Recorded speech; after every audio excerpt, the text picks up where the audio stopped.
Bonjour, vous allez apprendre à vectoriser une image matricielle. Pour cela, vous allez utiliser deux logiciels gratuits. GIMP qui va vous permettre de passer cette image en niveau de gris et la simplifier, et Inkscape qui permettra de la vectoriser. Vous voyez ici l'icône qui représente GIMP et celle-ci représente Inkscape. Je vais maintenant ouvrir une première image, ici une photo de chèvre que j'ouvre avec GIMP.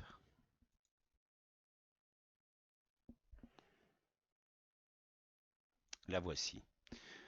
Pour ma part, j'ai pour habitude de toujours travailler sur une copie de ma première image. Je copie donc cette image avec l'icône que vous voyez ici. J'ai donc un double de mon calque. Je peux masquer le premier calque afin de travailler sur la copie. Ma première opération va consister à changer de mode et passer mon image en niveau de gris. Ici, vous voyez le résultat. Je vais ensuite faire le choix de détourer mon image. Je vais choisir pour cela l'outil lasso.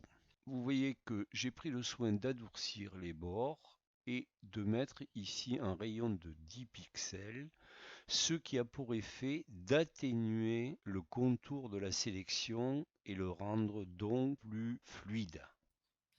Deux possibilités s'offrent à vous. Vous pouvez par clic et glisser faire le contour de la sélection en conservant votre clic de souris enfoncé. Mais si vous n'êtes pas très à l'aise, vous pouvez aussi fonctionner par clics successifs, ce qui ne vous empêche pas, en gardant le clic enfoncé, de reprendre une sélection directe.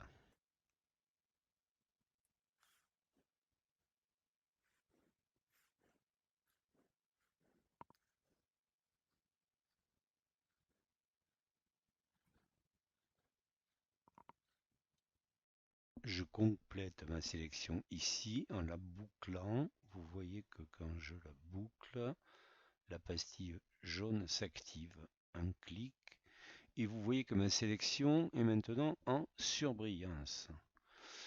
Je vais donc maintenant supprimer le contour de ma sélection. Pour ce faire, il faut que j'inverse la sélection, sélection, inversée. La partie sélectionnée est la partie qui est entre les deux zones en surbrillance. Ici, la chèvre et le contour. Je peux donc supprimer le contour. J'enfonce la touche Supr. L'image a bien disparu, mais j'ai une image blanche en arrière-plan. Elle représente en fait la couleur d'arrière-plan ici. Si je veux que mon calque accepte la transparence, je me rends sur le calque, je fais un clic droit et je demande à ce que soit ajouté un canal alpha, c'est-à-dire que mon calque accepte la transparence. C'est maintenant chose faite. Si j'enfonce maintenant la touche Supr, eh bien vous voyez que je supprime le contour et maintenant je n'ai plus donc que l'image de ma chèvre. Pour désélectionner, vous n'avez qu'à faire sélection aucune. Vous pourriez aussi cliquer à l'extérieur de la surface sélectionnée. L'opération que je vais faire maintenant va consister à forcer les contrastes et jouer sur la luminosité de ma chèvre de manière à ce que la vectorisation soit plus facile ensuite. Je me rends donc sur le menu couleur, luminosité et contraste. Cette fenêtre s'affiche et je vais forcer les contrastes. Ma chèvre est complètement saturée. Je vais choisir le contraste qui me semble le plus approprié. C'est peut-être un peu trop, je voudrais que l'œil apparaisse un petit peu mieux, comme ceci, et je vais jouer maintenant sur la luminosité, que je vais réduire pour avoir une image aussi graphique que possible. Je vais augmenter le contraste. Jouer sur la luminosité. Conservons donc une image comme celle-ci. Je valide dans ma sélection. J'ai donc une image que je pourrais assez facilement vectoriser. Il me faut donc l'enregistrer. Si je fais enregistrer, c'est mon fichier GIMP que j'enregistre. Ici, vous voyez fichier XCF. Je l'enregistre donc. Et je vais maintenant exporter mon fichier XCF dans un format image. Je vais donc choisir fichier exporter, mais je vais avoir le soin de choisir un format qui conserve la transparence. Ici, je vais sélectionner le type de format qui me convient. En l'occurrence, je sais que le format PNG conserve la transparence. C'est celui que je vais choisir maintenant, PNG. Et je l'exporte. Je peux choisir les paramètres par défaut. Mon fichier est maintenant exporté. Je vois donc ici que j'ai bien mon image originale, mon image en PNG et mon fichier GIMP.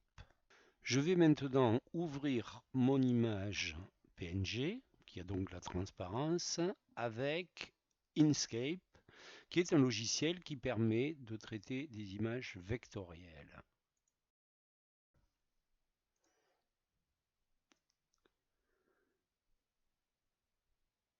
L'image est ouverte ici. Je peux, avec l'outil loupe, l'agrandir un tout petit peu. Je prends le soin, avec la flèche noire, qui est un outil sélection, de sélectionner l'image. Et en me rendant sur le menu chemin, je vais choisir l'option vectoriser un objet matriciel. Voilà la fenêtre qui s'ouvre ici. Je clique aperçu en direct pour voir ce que je vais faire et je vais choisir avec cette petite vignette qui n'est pas d'une grande précision le compromis qui me semble le meilleur pour vectoriser cette image. Je choisis celle-ci ici et je valide. Mon image est maintenant vectorisée. Vous ne voyez pas de grande différence, mais si je déplace cette image vectorisée, vous voyez que j'ai bien l'image vectorisée à ma gauche et l'image matricielle sur ma droite, celle-ci. Je peux la supprimer à l'aide de la touche Supr. Et il ne me reste donc plus que mon image vectorielle. Vous voyez d'ailleurs que si je la sélectionne, tous les points de sélection sont maintenant visibles. Je peux donc la désélectionner, voir le détail de la vectorisation. Je peux même éventuellement la retoucher si je le souhaite. Ici par exemple, je vais choisir de donner un éclat dans l'œil. Je sélectionne mes points. Avec cet outil, je modifie légèrement les courbes. Et j'ai donc un éclat dans cet œil. Le résultat me convient. Je réduis en enfonçant la touche Shift, Maj.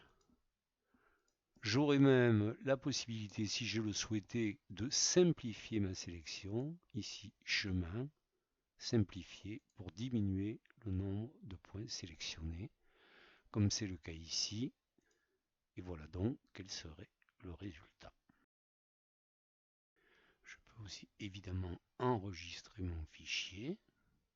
Je vais enregistrer un format SVG qui est le format d'Inkscape.